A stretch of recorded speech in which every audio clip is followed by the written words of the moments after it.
Naginang tropical depression ang pigbabantay na low pressure area kan Pag-asa alas 4 kasubagong aga. Inapod ining tropical depression Julian, huli ka inilauman ang madampog na kalangitan ngunya na aldaw na may kalat-kalat na pag-uuran, pagkikilat asin pagdaguldol. Rug na tuyong hapon sa nagkapirang porsyon kan Luzon kay iba digdi ang Bicol region, partikularmente sa Catanduanes asin Camarines Norte. Digdi siya mananatili sa may extreme northern Luzon, and then most probably mga by Wednesday magluwas na siya over dito sa northern part kang Philippine Area of Responsibility pasiring sa Taiwan.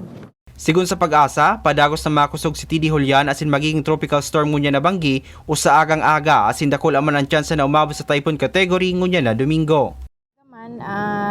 Itong bandang sa Camarines Norte pwedeng maging cloudy sila kasi ito ang mas pinakaharani, ang point na pinakaharani sa Kabikulan ining si Julian posibleng sa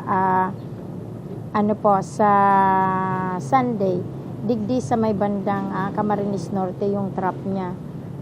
So sana day pa siyang gayong magbaba para duman lang ang direct effect niya sa may bandang Northern Luzon. Mientras tanto, 5 sundo 7 bagyo pa ang posibilidad ang mabilog sundo sa Disyembre. Para sa mga baretang tatak Bicol, Hercules Barbacena.